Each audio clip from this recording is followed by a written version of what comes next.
Hello and welcome back to this week's episode of Millennial Money.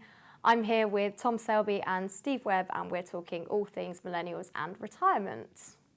What advice would you give to an advisor on advising millennials when thinking about their retirement, specifically? I mean, Tom and I would be the first to admit we're not qualified advisors, so these are lay opinions. I think the one thing I would say, and we found this a bit in some of the testing we've done, is not to make assumptions. It's very, it's tempting to assume that the person you're talking to understands a set of things that they may well not do, but also that their priorities are what you think your priorities would have been when you were their age. And so I think the importance of listening is even more important for a different generation, really. And also that their ways of gathering information. So it's something we did with millennials recently, and they said, okay, so the first most used search place on the internet is Google. The second is YouTube.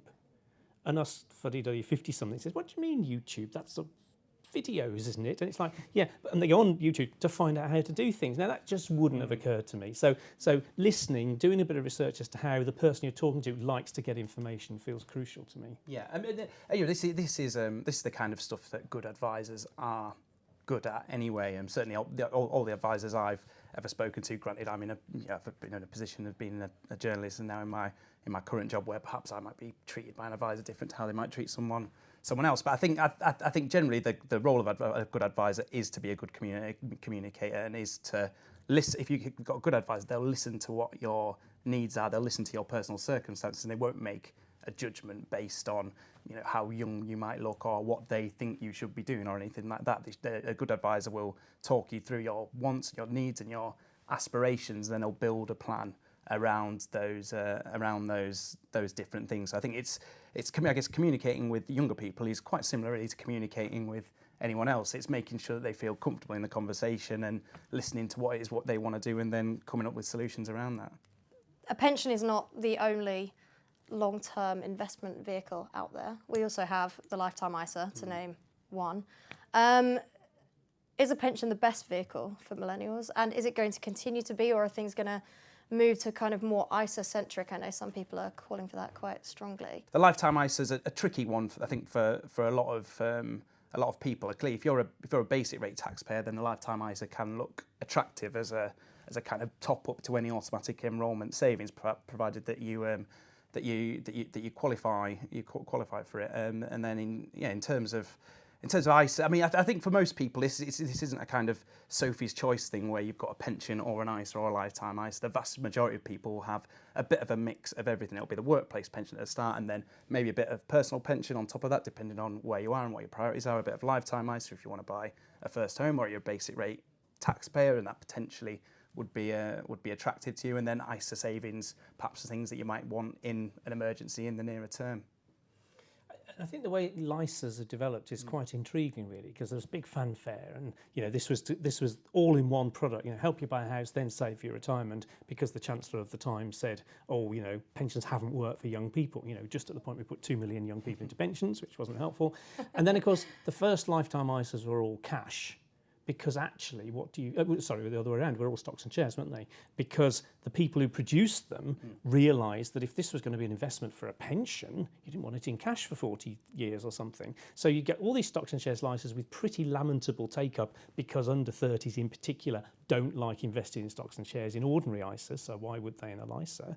Then you've got one, I think maybe one or two more now, but one Skipton Building Society or somebody do a cash LISA, which is fine for the short term for a house deposit, but the worry then is the money stays in cash for another 30 years. So it's this kind of, what's the right investment strategy for a product that's both short term and long term? So to be honest, if it were to die a quick death, I wouldn't be too sad about it, but we'll see. I'm struck the government, we've seen Worky, the dreaded Worky, promoting workplace pensions. We've had Frank Skinner doing Pension Wise. Where's been the LISA campaign? Why hasn't the government promoted it? It's almost like maybe it's not sure. Maybe it's losing faith. I don't know. If you're going to use a Lifetime ISA, you need to be absolutely clear as a customer about what your priorities are. So one of the concerns that was raised, I think, by the FCA and obviously by many others, was that people might opt out of an auto-enrolment pension in order to save it to a Lifetime ISA, just because, perhaps that's why there weren't jazzy adverts out saying that this is what people should do, because clearly in almost all circumstances, that's not the right thing to do. But for some people, in some circumstances, a lifetime ISA is a perfectly reasonable option. If you move away from the idea that this is a confusing message or it's a dual purpose product, if you're a financial advisor, there'll certainly be probably kids of your clients who potentially would be able to benefit from the product. I think certainly some simplification wouldn't go amiss. I think everybody agrees that the exit penalty and the way that works is just daft. I mean, how you can expect people to engage and assume that that a 25 bonus going in and 25% penalty going out aren't the same thing is not particularly easy. Yeah, no, I mean, I won't open one because I think life is quite unpredictable, and as such, I don't want to run the risk of losing more money when I'm trying to do a good thing and then suddenly, it all goes horribly wrong and something else is happening. So that, I think, the exit penalty is a massive problem, and it would be great if they could get rid of that. We're all kind of living longer, which is both a good and a bad thing. I was actually told my life expectancy is 92, which seems all right, yeah. But in living bit too longer, early, that was. in living longer, we're likely to face kind of greater health problems and possibly end up in care. I know people like Ros Altman have been really kind of strong on the kind of, pushing for a care ISA. At what point are you too young to kind of think about care? Is this something that millennials need to, on top of the housing problems, the pension issues, the debt, everything else, do we need to be thinking about care, or is this a problem for later life? It's hard enough to expect young people to engage with pension, let alone care. I mean, to be honest, you can't get 60-year-olds to engage with care. Yeah. I'm very unenthusiastic about the care ISA idea, because that proposes that you save for care costs, when some of us will have zero care costs, many of us will have modest ones, and some of us will have catastrophic care costs. And that, to me, and I said this before I worked for an insurance company, is an insurance issue. We should be able to pool this risk, and the unfortunate few who have huge costs should be able to get the payout from the pool, and that's feasible. I wrote a paper called "Is it time for the care pension?" suggesting you draft care insurance onto drawdown. And my point there is you get people to think about it at 60-ish, not 25. And the other thing is that you talk about it as protecting your inheritance. You don't get people to think about when they can't go to the toilet anymore. Nobody wants to do that, but they do want to make sure they can pass on the value of the family home. So for me, the government might, in the Green Paper on care, come up with something for younger generations that's some sort of mandatory insurance or something. Well, that's mandatory. Anything that relies on voluntary stuff is not going to work at that age. But I think if you can engage the generation below the current oldest generation, you've got a chance to do something with them. Yeah, I'd certainly agree. This isn't, nobody wants to think about paying for care, but certainly not if you're in your 20s or 30s or 40s or even 50s. Quite frankly, I think what we do need to see is a genuine lead from government on this. I mean, when I first got into the industry back in 2009 to 2010, so it was just before Steve took office. There were solutions being brought forward by Andrew Dilnot then around long-term care, around capping costs and things like that. And since that point, for various political and other reasons, governments have kind of flip-flopped over the issue, and they've pulled away from it, and they felt that it was too expensive. And whether or not we're going to see the government grasp the nettle or not on long-term care is an interesting one. I've become increasingly cynical, I think, over the years at seeing so many various ministers promise they're going to do something on care and fail to deliver. So it's an issue that I think beyond anything else kind of it does upset me a little bit, and it's I feel like I've heard so many ministers come forward and say that they're going to solve this problem, and then it just gets kicked down the road, and we're going to get another Green Paper with a load of fresh ideas, and whether or not any of those ideas actually come to fruition, I'm not sure, but hopefully they will do. Hopefully the government will cap costs, and then insurers who want to be in that market, it's not a market that AJ Bell's going to be in, but insurance companies who want to be in that market can offer products that people will actually hopefully want to buy, and we can get to a place where the country's not going to face a crisis of older people not able to afford to pay for care. That would be good. And it's always it's always a relief to hear I don't have to think about paying for things for a few years as well, because you don't get that very often. You can do if you want. It's just no, I'm okay. So to kind of, in the hope of ending on a positive, is there anything right now that's happening in the retirement space that you see as a real positive for millennials going forward, that perhaps young people can either make use of now or later, or that advisors can make their clients aware of? I think there are huge positives just in pensions in general. I wrote an article recently, so it was kind of to go against the stuff that the Resolution Foundation came out with, which was all true. But there's loads of things about saving in a pension now that are so much better than they were 20 or 30 years ago.